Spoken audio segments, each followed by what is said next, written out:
Incivilité, cambriolage, insécurité. À Sarreguemines mardi matin, pour évoquer ces problèmes, pas besoin de pousser la porte du commissariat. La police est venue à la rencontre des habitants dans ce bar du centre-ville. Je disais que effectivement l'insécurité venait de plus en plus dans les petites communes aussi.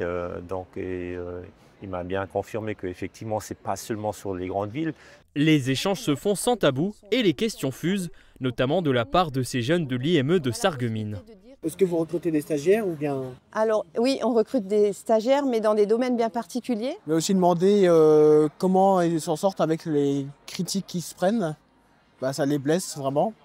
Cette opération, un café avec un policier, est une première à Sarreguemines. Elle s'inscrit dans le cadre de la Journée nationale de la police. Objectif, recréer du lien avec les citoyens.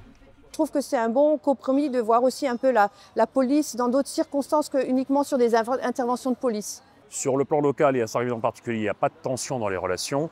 Maintenant, effectivement, selon les bassins de vie, les relations ne sont pas toujours beau fixes, mais c'est une éternelle polémique parce que la police, elle est là pour protéger, elle n'est pas là pour essentiellement réprimer. La police, c'est surtout une présence constante sur la voie publique qui est rassurante, qui est sécurisante.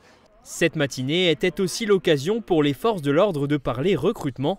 Une campagne est en cours pour devenir policier adjoint.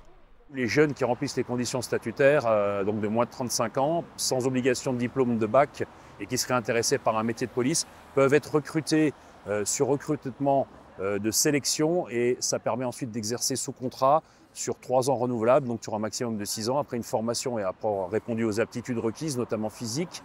Cette semaine est aussi celle de la reconnaissance.